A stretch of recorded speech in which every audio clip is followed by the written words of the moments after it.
Quiero contar una historia, sin duda la que más marcas ha dejado en mi vida.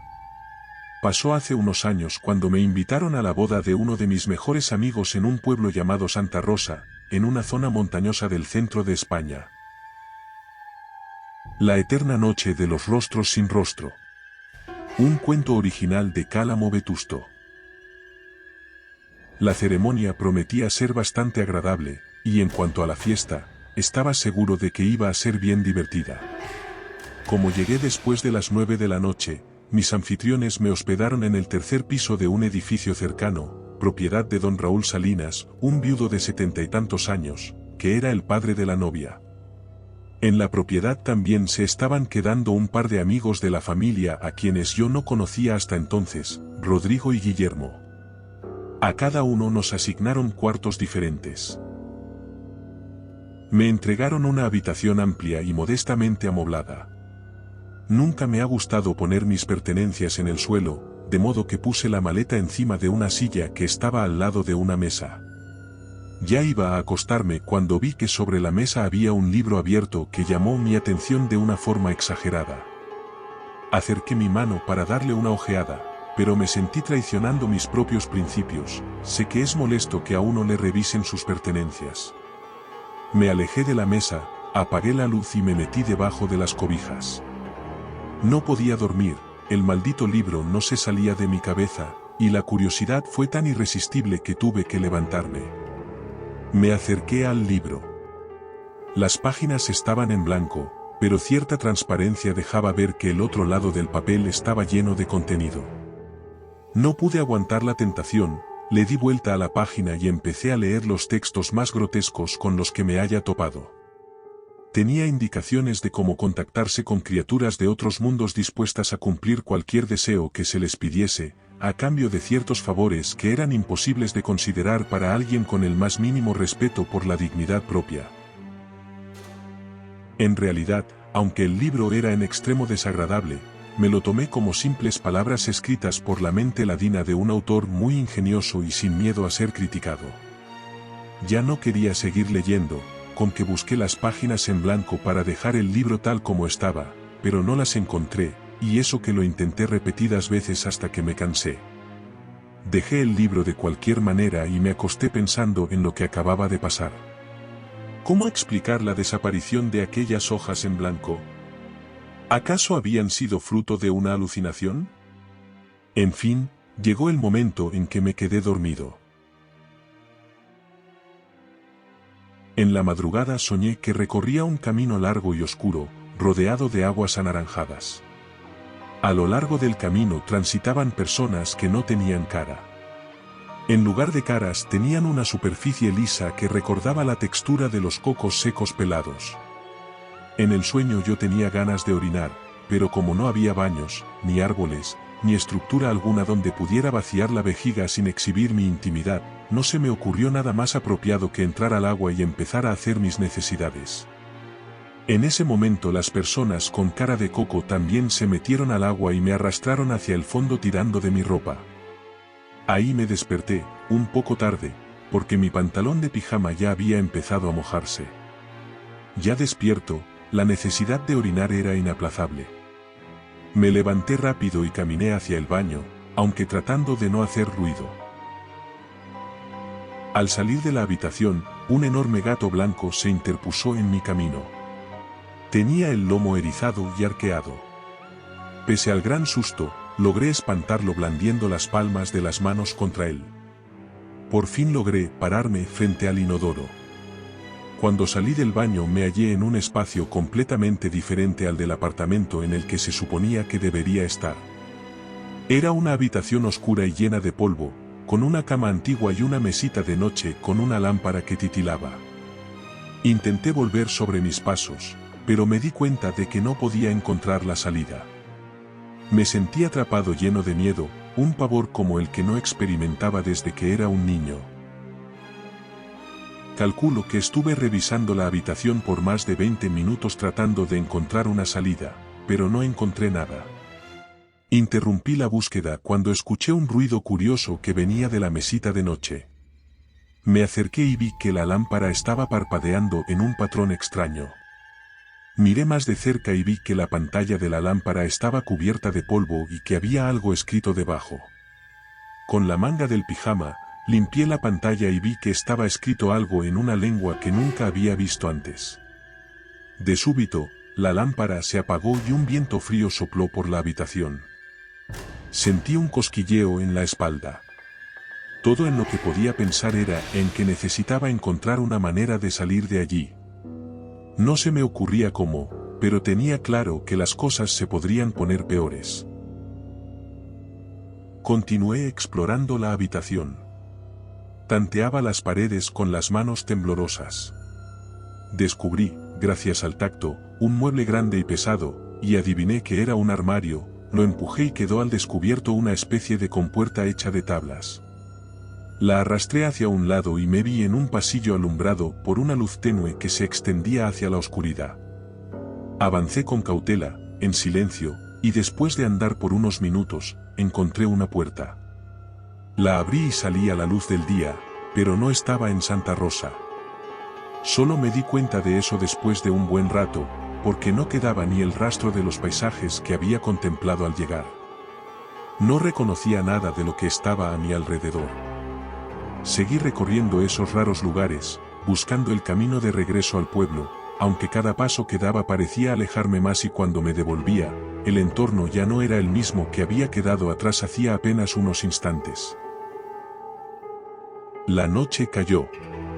Pasé varias horas caminando en un bosque sombrío, helado, tratando de entender ese nuevo universo que me rodeaba. Aquellos parajes parecían no tener fin, y la luna brillaba con una luz mortecina que apenas iluminaba mi camino. Escuché un ruido a mi espalda. Me di la vuelta y vi una masa amorfa y oscura moviéndose detrás de la vegetación. Mi corazón empezó a latir fuerte y mi mente se llenó de miedo. La rara silueta se acercaba cada vez más, y a medida que lo hacía, iba tomando forma hasta que pude identificar la figura de una mujer. Estaba vestida con una túnica negra y con una capucha que cubría su rostro. Me quedé paralizado mientras la mujer se acercaba a mí y me agarraba del brazo con fuerza. Me susurró al oído. «Te equivocaste. Mi marido no te va a dejar en paz.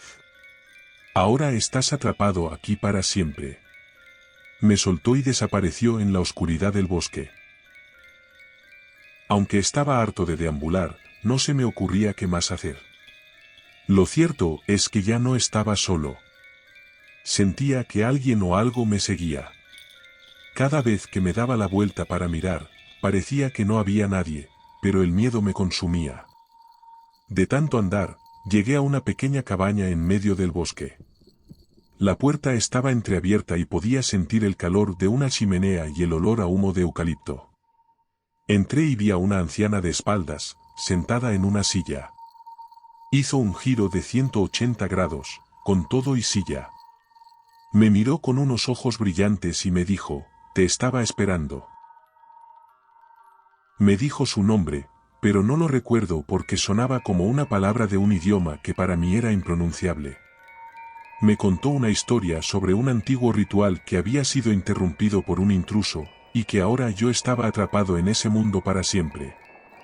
Me dijo que había una manera de escapar, pero que tendría que hacer un sacrificio. Me dio una poción y me explicó cómo usarla. Debía beberla en la orilla de un lago que estaba en el centro del bosque, donde se encontraba el portal que me llevaría de vuelta a mi mundo. A decir verdad, le entendí muy poco, casi toda su narración me pareció un disparate, salvo por el comentario del intruso, pues parecía que lo estuviera diciendo por mí. Eso sí, quedé convencido de que me convenía hacerle caso. Salí de la cabaña y empecé a seguir las indicaciones de la señora que me llevarían al lago. El bosque se hacía más espeso. Algunas ramas espinosas me rasguñaban la piel, y la oscuridad se hizo más profunda. Escuchaba voces susurrando entre los arbustos, y risas de diferentes tonos que venían de todas partes. Era como caminar por el infierno. Luego de otro par de horas, llegué al lago y bebí la poción. Sentí un apretón agudo en el estómago y caí al suelo retorciéndome del dolor. Creo que perdí el sentido, Supongo que tal malestar era el sacrificio que yo tenía que pagar, según lo que le entendía la vieja. Cuando desperté, estaba acostado en la cama, en el apartamento de don Raúl, con la ropa empapada de sudor y de orina. Me enojé como nunca por haber mojado la cama en una casa ajena, y al mismo tiempo, me sentí aliviado al convencerme de que todo había sido solo un mal sueño, dentro de una pesadilla aún peor. Busqué algo de ropa limpia dentro de mi equipaje para reemplazar la que tenía puesta porque estaba hecha un asco. Volví a salir de la habitación, como la primera vez, temeroso de encontrarme de nuevo con el gato, pero esta vez no lo vi. Cuando llegué al baño y encendí la luz, descubrí que tenía una cicatriz en el brazo, justo donde la mujer me había agarrado, además de varios de los rasguños que me hice con las ramas cuando estaba caminando dentro del bosque. Un grito se escapó de mi garganta, solo pude contenerlo tapándome la boca con la ropa que había sacado de mi maleta. Me senté en la taza del baño y me perdí en el tiempo y en mis pensamientos, buscando la cordura. Total, me cambié la ropa, y antes de regresar al cuarto, me acerqué a las habitaciones donde estaban Rodrigo y Guillermo. Ambos roncaban, como si nada. La luz seguía encendida cuando volví a la habitación. Me acosté sin apagarla, pero no dormí porque tenía miedo de cerrar los ojos. En últimas, después de lo que me pareció una eternidad, salió el sol. Les pregunté a mis nuevos amigos qué tal les había parecido la noche, y me dijeron que habían dormido genial. No quise hacer ningún comentario relacionado con mi experiencia porque no quería ser el causante de ningún detalle que le restara belleza a la celebración de la boda. La ceremonia fue estupenda y la fiesta iba fenomenal, sin embargo, tan perturbado como estaba, no fui capaz de disfrutar ni de la una ni de la otra, en lo absoluto. Todo empeoró cuando sentí el peso de una mirada que venía de mi lado izquierdo. Giré lentamente y mis ojos se encontraron a un hombre vestido con traje y corbatín. Tenía cara de coco. Casi me caigo de la silla en la que estaba sentado. Me froté los ojos y cuando volví a abrirlos la cara de coco ahora era la cara desencajada de don Raúl. Me observaba fijamente con una expresión de odio hasta entonces nunca vista por mí. Tuve que quitarle la mirada porque parecía que me estaba taladrando el alma. Minutos antes de esa visión había pensado en acercarme al padre de la novia y agradecerle por su hospitalidad, comentarle mi experiencia y pedirle perdón por haberme puesto a hurgar sus pertenencias, pero después de haber recibido esa mirada, solo quise alejarme de ese ambiente. Regresé a Barcelona, la ciudad en donde vivo, y traté de seguir con mi rutina. Pasaron unos días antes de que ocurriera alguna otra cosa rara. Una noche, mientras dormía, sentí que alguien me susurraba al oído. Eran unas palabras que no entendía. Al abrir los ojos, no había nadie en la habitación, pero pude sentir una presencia que también estaba acostada en mi cama y que no me dejó dormir hasta que llegó la mañana y me tuve que ir desvelado a trabajar. Desde esa fecha, todos los aspectos de mi vida, laborales, sociales, familiares, se han vuelto difíciles de gestionar, pues siento que no estoy seguro en ninguna parte. La sensación de que algo me sigue no me abandona, incluso durante el día. Los gatos de los alrededores parecen acecharme, con sus ojos brillantes. Hace unas noches, salí corriendo de mi casa a dar un paseo, huyendo, porque de las paredes de mi cuarto brotaron unas enormes bocas que me iban a triturar con sus amenazantes dientes. Cuando llegué a la calle, el barrio estaba completamente desierto, como si todos sus habitantes hubieran desaparecido repentinamente. Alguien me llamó por mi nombre desde un callejón oscuro. No podía ver quién me hablaba, pero me sonaba familiar. Creí que alguien conocido podría estar necesitando de mi ayuda, de modo que me acerqué lentamente, a pesar de que en mi interior había una voz que me suplicaba a gritos que me alejara. Fue entonces cuando lo vi. Era el padre de la novia, el dueño del apartamento en el que mi existencia se convirtió en un infierno. Tenía cara de coco, exactamente igual a como se le veía en la fiesta. Se acercó a mí lentamente y de su rostro liso surgieron unas fauces que se abrieron, como si quisiera devorarme. Intenté correr, pero me agarró con una fuerza sobrenatural, como si estuviera poseído por algún tipo de demonio, como si él fuese el mismo demonio. Luché con todas mis fuerzas para liberarme, pero fue inútil. Me acercó hacia su cuerpo y me puso cara a cara con él. Su aliento de carne podrida entrando directo a mis pulmones. Antes de que pudiera hacer algo, expulsó un grito desgarrado en el que decía que me odiaba. Me soltó y desapareció en la niebla. Caí de rodillas y me quedé en el suelo un buen rato, hasta que se me pasó el zumbido en los oídos. Tengo claro que nunca volveré a Santa Rosa. Me aterra ese lugar. Aunque también le tengo pánico a cada rincón de este mundo. Y es que desde aquella fatídica invitación, mi vida entera ha sido una sola pesadilla. Siempre estoy rodeado de personas sin rostro que me acosan. A veces, cuando camino solo por la noche o por el día, todavía siento que alguien me sigue, y puedo escuchar la voz del padre de la novia pegada a mi oído, diciéndome que me falta mucho para pagar la deuda que adquirí por culpa de mi imprudencia.